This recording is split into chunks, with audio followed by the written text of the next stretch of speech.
How do we know this? Because they got legislation for the guillotine. And a lot of these concentration camps, they got guillotines in them.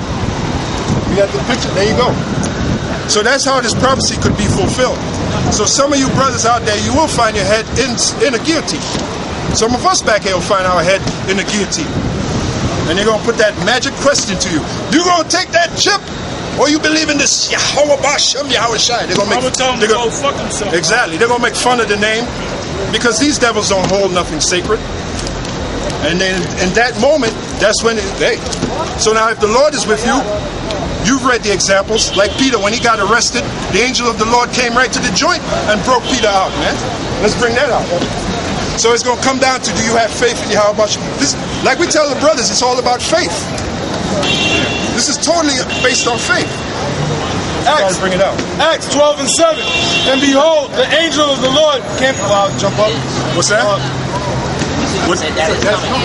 Because a lot of people gonna refuse that chip. You take that or you die. That's coming. Exactly. Well, he just read the scripture. Did you finish reading? Yeah, no, I didn't finish. Okay, good. Then you bring out what you It's not so much that you die, you're going to die by way of thermonuclear missiles. All right, shalom, brother. All right, shalom. Yeah, but even before the missiles, man, it's going to get real, man. They got them things out there. They're not afraid to use them. You got this guy, Michael Mahoney. He was a CIA operative. He said, look, we have lusted for the hour of martial law when we can get our hands on the Christians. That's a quote from Michael Mahoney. That's what he said. He's an insider. Now, who are the Christians? These people on the sign. So anybody that believes in Yahweh Bashem Yahushua, anybody that says they're Hebrew Israelite, they're a direct enemy against the so-called New World Order. Yeah, so you can understand, back in the Roman Empire, when you watch these old Roman movies 2,000 years ago, and they said how they did this to persecuted the Christians, and they fed the Christians to lions, and they did this to the Christians, and Julius Caesar burned Rome as he fiddled in while he was burning Rome. Nero. Nero was fiddling as Rome burnt. He was the one that set the fire, and he blamed it on the Christians. That's right. And you see how many times I said Christians, feed Christians to the lions, persecute Christians. Change the word. Take the word out. Take the word Christian out and put Israelites. There wasn't Christians like white people drinking grapefruit juice. You know, there were Israelites that believed in the Lord. That's right. All right? Because it tells you that in the scriptures. Give me that, brother. What's that? Acts 11:26. That's right. That's why we tell you brothers, you got to get into history. This ain't all about coming out, yeah, you white people are the devil. This ain't all about that, man. It's deeper than that. It goes way deeper than that. And matter of fact, you want to talk about deep, among the so-called white people are Israelites. So if this is all a color thing, how are you going to explain about the Israelites that were scattered among the so-called white man? That's right. Some of the black Irish, some of the Scots, some of the so-called Italians, the Sicilians. Calabrese. How are you going to explain them? If it's all about all you white people. You got Israelites scattered among the so-called white men. And you know what sifts them? The word. That's what sifts them. That's why the Lord said in Amos 9:9, He shall sift the house of Israel from among all nations. So what's the sifting agent? The word. See how? Acts 11:25. Then departed Barnabas to Tarsus for to seek Paul. And when he had found him and brought him unto Antioch, and it came to pass that a whole year they assembled themselves with the church and taught much people. And the disciples were called Christians first in Antioch. So that's where that word came from, Christians, man. People that followed the Lord. And it was like the circumcision that was calling them that. They were talking about they were the Jews, they kept the law, they got circumcised on the 8th day, and they're waiting for the Messiah to come. The Messiah had already come. That's right. The Messiah came and went. Now when the Messiah comes this time, it's going to be a second time. That's right.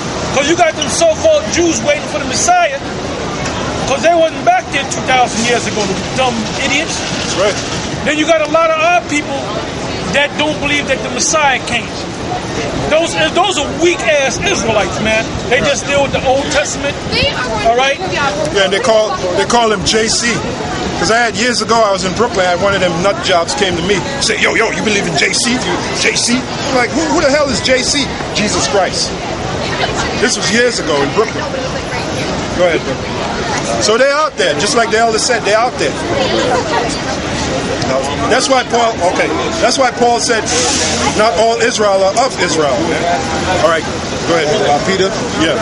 Acts 12:5. Peter therefore was kept in prison, but prayer was made without ceasing of the church unto the Most High for him.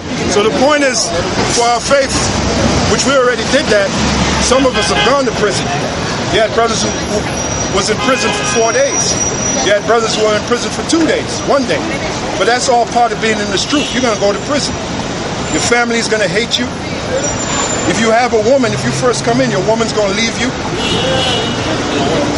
That's the condition of being in this thing, man. If you have children, forget about seeing your children. Go ahead, brother. Hey, an example of what we're reading about in Peter. Peter had a wife and children. And Peter asked the Lord, look, we've given up everything for this truth. What shall we receive? Because they had that attitude. This is it, man. We gave up everything for this. You know what? Did Yahushua curse him out? You know what, Peter? I never liked you and blah, blah, blah. No, Yahushua told Peter, you shall sit judging the 12 tribes of Israel. Then he proceeded to say, every man that's given up lands for me, given up family, whatever, shall receive 100-fold in the future kingdom. So that's the condition, man. Well, according to Yahshua, a white boy might be sitting next to you on that throne. Damn cracker. Yeah, Yahshua. Hey, man, the only brothers that the men of the Lord are GMS. Yeah, not them other guys, man. That's it. You know? So you guys shouldn't be jumping from camp to camp. That's it. And you don't after that, you go out on 14th Street, you go down, go up the street with Tabak in them. You know what happens when you do that? You get confused. Yeah. Children tossed to and fro. Matter of fact, get that shit. Ephesians 4. We got to start bringing that out a lot more. Hey, well, you know how Yahushua described him? He described him as, I recently found that out, he described him as a reed shaken in the wind. Because when he said, what went you out to see, he was talking about John the Baptist. Did you go out to see a reed shaken in the wind? Now, when I looked it up in the Red Bible, the precept sent me back to the scripture about the reed.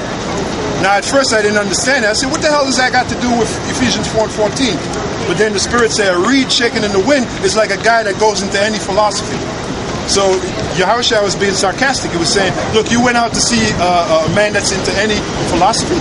Is that what you went out to see? The answer was no. You went out to see a great prophet. And more than a prophet. Then he proceeded to talk about, John the Baptist. Give him his respect. Go ahead, brother. This is Ephesians 4 and 14.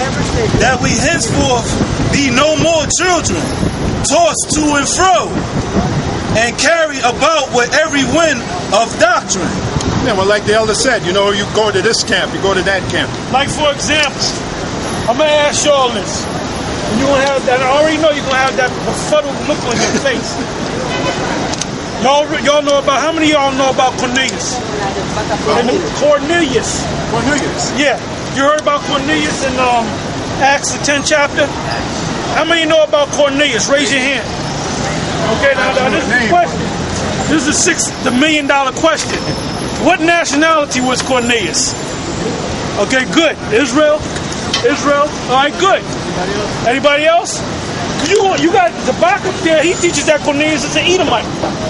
Them guys down there on 14th Street teaches that Cornelius is an Israelite, man. 14th Street asshole. Let's deal with something else. What's that?